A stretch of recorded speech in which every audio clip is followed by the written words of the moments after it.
which just explains that I'm Michael Taylor. I'm the Head of Regional Affairs at Manchester Metropolitan University, currently working from home. I can probably see your house from here, Phil, over in Marple.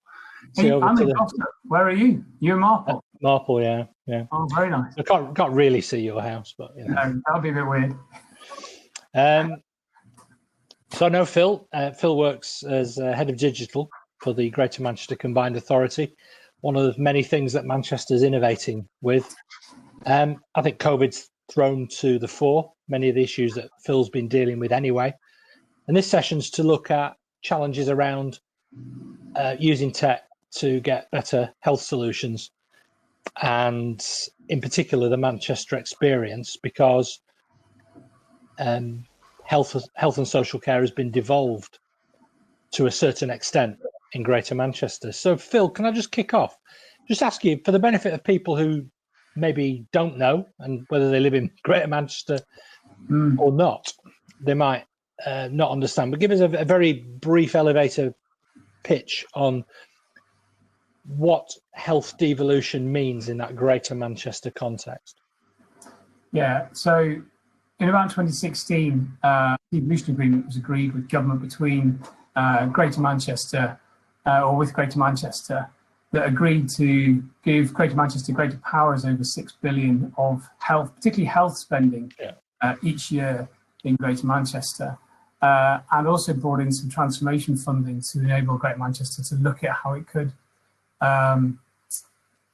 think differently about health and social care in the city region. And a strategy was produced at that time that really articulated what that plan was and how we'd deliver it. As a really fundamental element of that was that so many of the determinants of health for our population in Greater Manchester lie outside of health. So, we frequently, and I will talk about the wider determinants of health. For example, education, work, transport. Yeah. So many of these factors, social isolation is one of the biggest drivers of healthcare demand. Well, there's nowhere in the health system that says, oh, well, we deal with social isolation. Similarly, financial ones and the welfare system drives massive demand into health. So we've always wanted to take a whole system approach, and that was part of the pitch to government around this. We still, that's probably enough to be going on with. Yeah. So Phil, are you? It was a pitch to do something differently, to try and work differently in Greater Manchester. It's still within the NHS, still within the structures that exist within the NHS. So Phil, are you going to talk us through some slides to just get us kicked off? Yeah, I've got one or two. Let me just. I'm not going to do War and Peace on this because it's more scene setting. So you're going to speak for about 10 minutes, and then we can.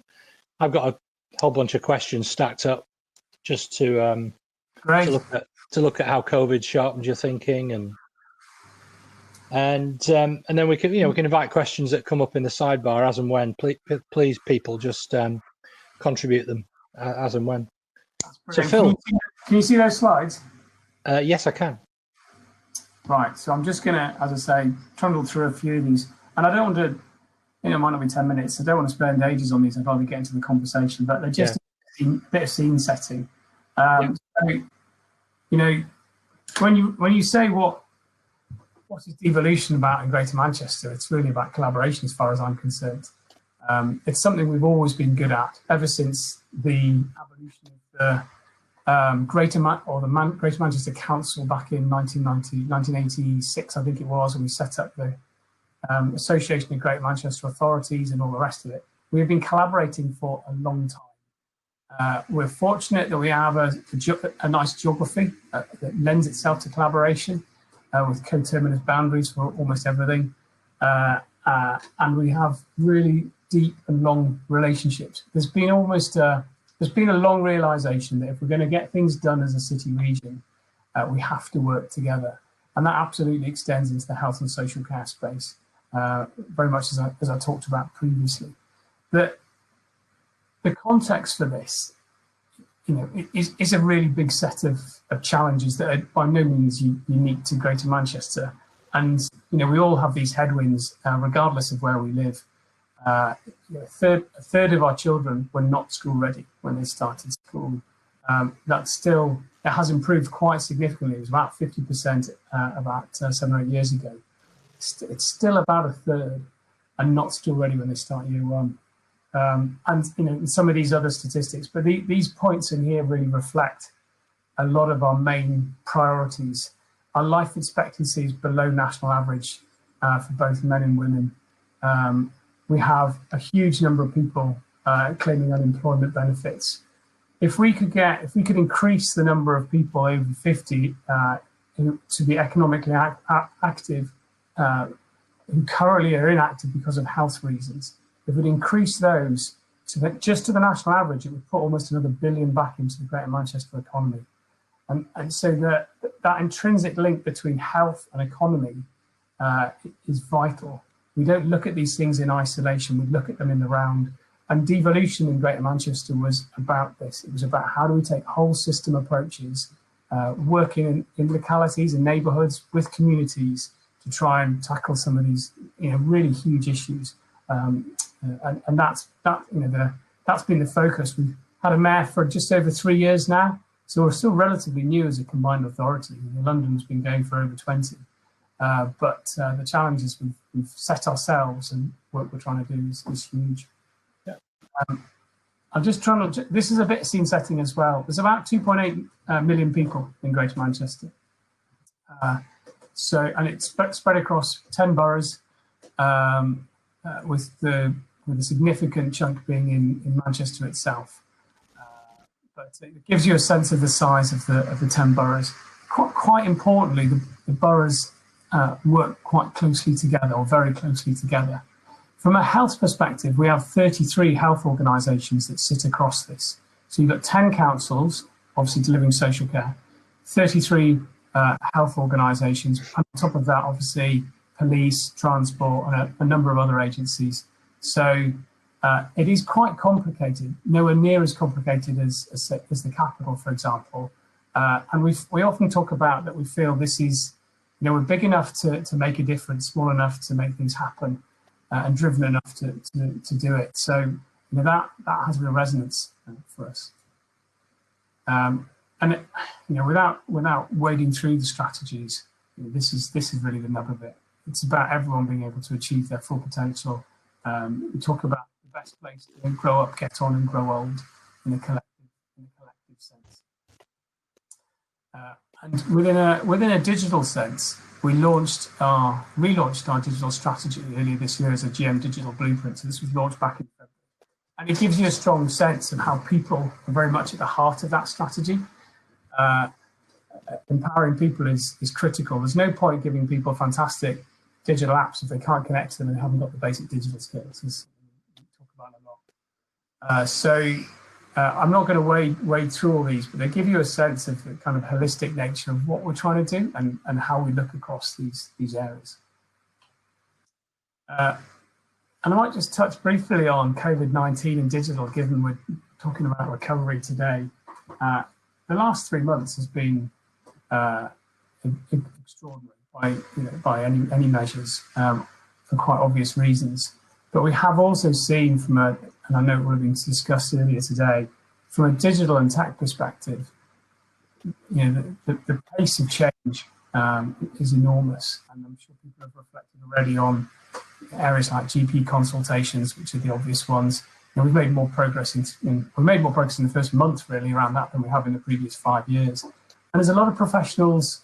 We get a lot of feedback. This is actually, people feel quite liberated around some of that, and it's not just about the consultation activities, it's about delivery. So speech and language, for example, therapy, speech and language therapy, for example, how professionals are working over digital channels with young people.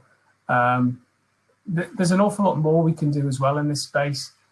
And certainly, I think we've highlighted the opportunities over the last 3 months. We're doing really active situation reporting about PPE levels and infection levels and across all our care homes, GPs, other primary community settings. We've built a community volunteer hub application, which is live and bearing, can be used in Rochdale. I think they go live this next week. There's a huge amount going on around track and trace. We pushed through and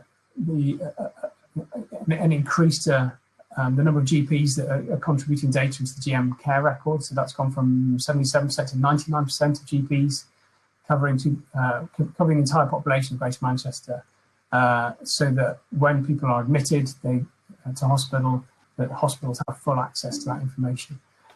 And some of these are things we wanted to do for a very long time, and there's a lot of retrospective business case work going on with some of these, because a lot of this has been forced innovation, but it is transformative, and we don't want to lose sight of that, and how we build on that is critical. So that's probably it in terms of a bit of intro and a bit of scene setting. I didn't want to spend ages on that. So Phil, where specifically has devolution as a tool enabled you and your team to make the advancements in the way that you deliver health and social care in Greater Manchester? What would that? Why would that look different in Greater Manchester than, say, it would in Leeds, which doesn't have the Leeds city region, or Newcastle? So I think there's maybe a couple of examples. So one is certainly the structures that exist around that, and some of the financial processes that go hand in hand with that have enabled us to work on pan-GM projects across all 10 boroughs and on all 33 health organisations that otherwise would have been really hard to do.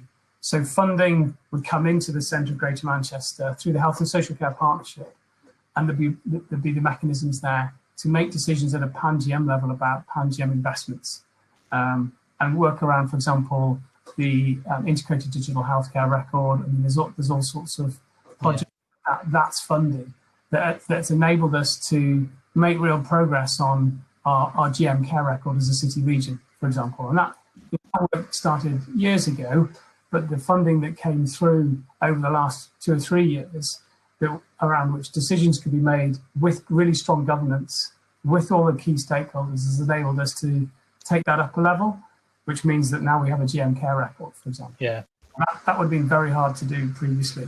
The difference with Leeds is, with Leeds particularly, Leeds City Council is one council in that area.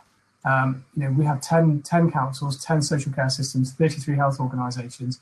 Without a structure around this, and without a reason for having that structure, it is difficult to make progress. So there's a whole range of areas where that has made a huge difference, and it ties us together with a common focus and a common set of objectives, which is enormous. So one of the drivers for devolution was to look at health outcomes and then maybe apply different policy solutions at different parts of people's life journey. Because if somebody is, for instance, suffering from a lot of the ailments that people are suffering from are linked to poverty, they're linked to their own life chances, they're linked to the way they are economically, which in turn, the cycle of deprivation that then causes further issues, like for which the solution is often things like school readiness, which is why I think you put such a great importance on that. Yeah. So just briefly, just give us a couple of examples about where the particular pinch points are, pre-COVID-19. We can talk about that in a moment, around health outcomes and particular health challenges around diabetes, heart disease, and the ones that in particular are mental health as well, that often can be linked to poverty and deprivation. Yeah, I think one of the ones I've been quite closely working with, and the pattern's very similar across all of these. We're doing work across dementia and frailty, which is very similar to this in many contexts. But if I can talk about early years, because I'm quite close to that one, which is about linking maternity services with ages and stages health visiting. So you've got community services, maternity services, GP services, and then you're starting to cut across into nursery settings, which are private sector, with education in local government and children's services in local government through to them starting school. And when we looked at our data and said, what do we know about our 0 to 5-year-olds and how they are developing? And in particular, we know that the best time to intervene to support a child is ideally the 3 months before they're born, frankly. It's that first 18-month window is critical. Then actually we don't get any information on how they're developing at the system level until, frankly, they start school. In which case you're just playing catch up right the way through. Yeah. And that tracks right the way through to their life chances at age 16 and onwards. So when you start to, the mayor talks about names, not numbers. When we're looking at, well, what is it we know about our child development in those very early stages where language interventions or other interventions would really be beneficial at a very early stage, it was all on paper. None of it was shared across the system. Our commissioners are commissioning blind. We have no real sense of what demand actually looks like, so we don't put provision in the right levels and amounts. And this is not a unique challenge for Greater Manchester. The national model is like this. So what's so useful with a lot of the priorities we've been set in the Greater Manchester strategy by the leaders and the mayor working together is that they are outcome-based strategies that are not in any one organisation's gift. You have to collaborate to tackle these issues. They don't sit neatly in silos. And if you look at something like how we are working around dementia and frailty, for example, because of the way information moves between GPs and hospitals, we're often admitting people to hospital, but without passing any information back to GPs, so the GP has no awareness that someone who's been admitted, who shouldn't have been admitted, has been admitted, and they need to take some sort of action. And that's changed more recently due to the acceleration of care during COVID, right? It is, but there are restrictions about how we use that data because the providence around it is about use for COVID-19 response. So it's not for everything. So if someone is not, if someone doesn't have COVID-19, then it is more difficult still to look at that data. I think we touched on this earlier when we were having a chat beforehand. I think most people would be pretty appalled that if you are admitted to hospital and perhaps you are unconscious, that the A&E staff don't have access to your best medical information. It's that's held by a GP, right? Held by your GP. Now that is improving, as I've said, but it's still, we've got some way still to go with that. I think the other side of that is one of the things we're really keen to do is put people more in control of their data. We did a piece of work a couple of years ago on how people in Greater Manchester feel about data sharing. And what's acceptable and what isn't, what they would like to provide consent for, what they would be happy to do anyway. It was 1,000 face-to-face interviews with focus sessions either side of it, and the like. It was quite a significant piece of work. And a number of things came through that. And I won't wade through them all now, but the biggest thing is people want to know what is going on with their data and feel that it's being looked after. There's good governance around it, and ultimately that's about trust. Trust is earned.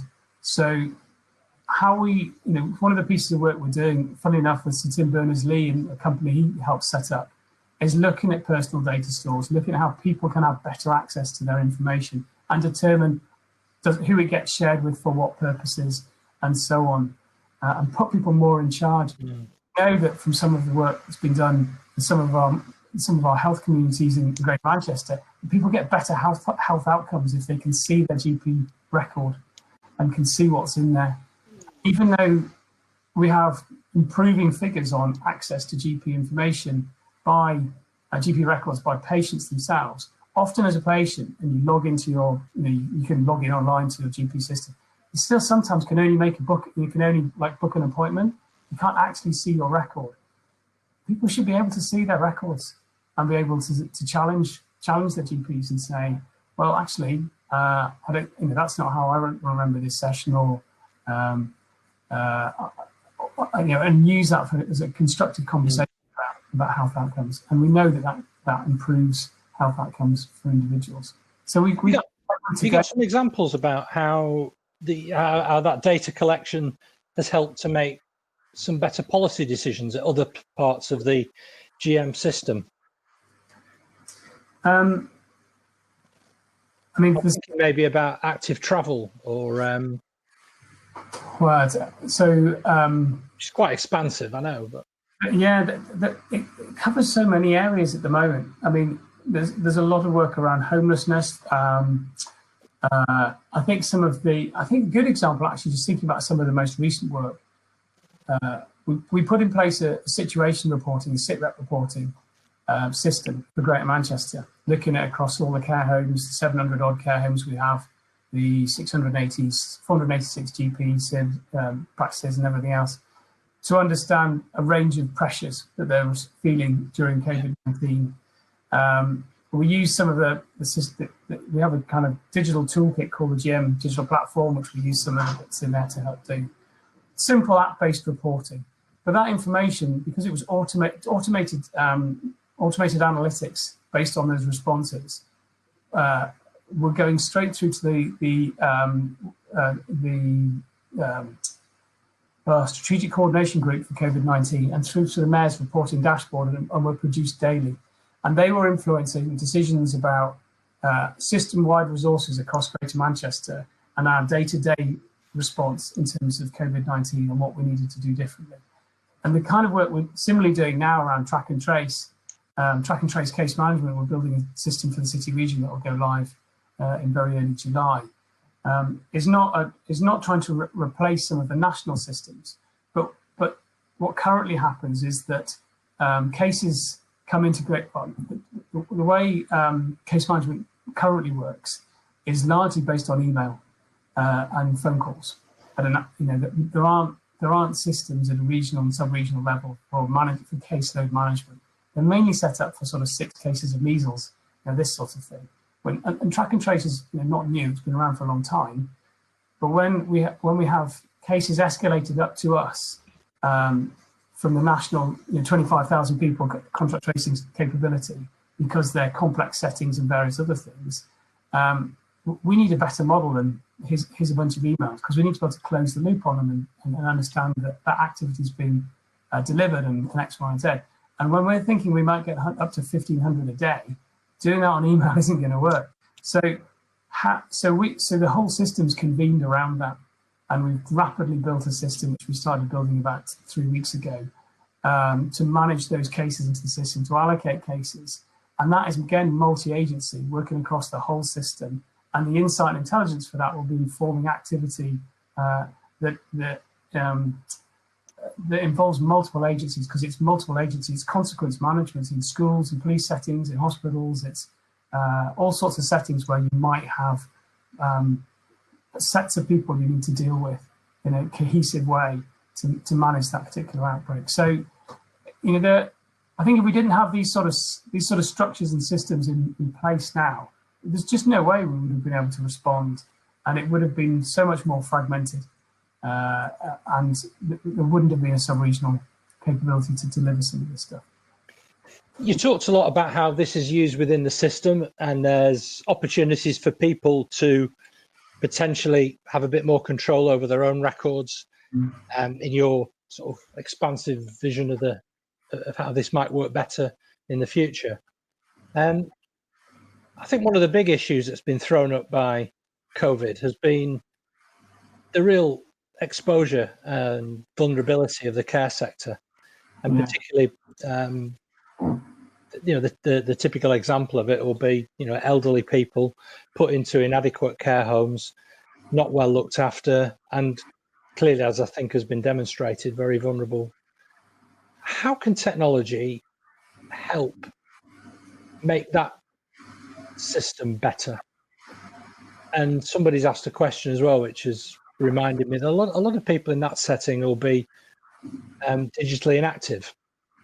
Yeah. So the issue of control doesn't apply quite so much there as it maybe would in other circumstances. Yeah, Jack, it's a really good question. It's looking at that one as well. Thanks for flagging that, Michael. It's a really hot topic, as you might expect. And if my mum explains to me one more time the difference and the benefits of Zoom versus Teams versus whatever FaceTime, or that there's some real challenges we have in terms of digital inclusion. particularly for older people who we want, if they want to be online, we want the help to be safe online as part of that.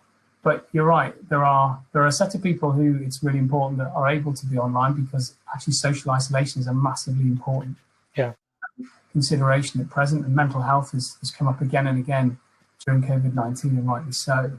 But there are also capabilities which we should be using, could be using more effectively across the city region around assisted living type technologies. We're doing a pilot actually currently with Microsoft, working with looking at the kind of technologies you've just described in people's homes. Are people moving around? Are they boiling their kettle? Is the fridge being opened and closed? And the like. And we're working with Innovate UK on that. It's something that, you know, we're doing an initial detailed design piece of work, and we want to go back to them with quite a substantial rollout of that piece. And that, funnily enough, I was on a call this morning with a number of sort of Internet of Things technology provider companies, talking about exactly this and the art of the possible. You know, what is it we could be doing in this space, and how do we? We're not in the business of doing one-off pilots that don't scale. They have to be people. They have to be co-designed with people. They have to have scalability built in at the start, and they have to build on things that we've already got in the system, so we're not reinventing the wheel. I mean, like so many conversations that you and I have had over the years around GM's opportunity, everything running through the digital blueprint, it always comes back to skills. Isn't the big skills challenge for enhancing health and social care actually about people working in the care sector who are caring for people, as well as just generally people in the general population being used and comfortable to dealing with tech? A lot of the solutions that you're dealing with Internet of Things, making sure that devices in care settings are enabled, even if people are being checked on in socially isolation. You know, we're operating with so much analog technology, form filling. Actually, the solution to a lot of this is in tech, and it's in the skills that people have in the care sector. And suddenly that makes that career and that skill set all the more enhanced. And those people, frankly, should be paid a lot more for what they do anyway. And this would almost make the point for them. And just, I mean, and the studies we've done just shows how much of their time they're spending doing admin they shouldn't be doing, which is not what anyone goes into social care or the care settings to do. You know, paperwork. The work we did with health visitors, classic time and motion type studies, the amount of time they're spending filling in forms, but then, you know, and then they require referrals for X, and then those referrals off they go on paper, and that takes weeks. And then someone gets a letter that says, "Oh, can you make a week on Tuesday?" And they can't make a week on Tuesday, and then they try and phone up and and you just think, you know, this could have been done with some not particularly complicated technology there and then, sat with the patient. The professional feels that they are empowered, that they're helping that person and making a difference and doing it immediately. And that's what we need to get to. And we've got a whole pipeline of use cases actually at the moment. We were running through a set on Friday that are exactly in this space. Concepts around virtual hospitals and how we ought to and should be working in these dimensions is just critical. And there's so much opportunity to go at, and we've absolutely got to accelerate what we're doing. Brilliant. Phil, and I know it was only a brief conversation. We've hit 2:00. Unless we want to pivot and we become the next session, which is getting to net zero carbon, which I don't think that's within our remit, but I'm happy to talk to you. Yeah, so, that might be a bit of a remit, but probably. I think there are other sessions going to be switching now. So thank you, Phil, for giving of your time. People, if you want to get hold of him, Phil, what's your email address? Or phil.swan@greatermanchester-ca.gov.uk, which is a right old mouthful, or on Twitter. It's a terrible mouthful, isn't it? It's shocking. So on Twitter, I'm just Phil_Swan, and direct message me if you want to get in touch. But questions on here. I do like the Zoe COVID app. We pushed very hard for that to be adopted across all of Greater Manchester. And the wisdom from on high was that we should wait for the NHS solution, and that's something that I do slightly regret. But such is life. Can't get it all. Well, let's hope there's not a second peak, but you know, absolutely. maybe we'll be better prepared for it with your efforts. Yeah. Thanks again, Phil. Thanks, everyone. Cheers. Bye.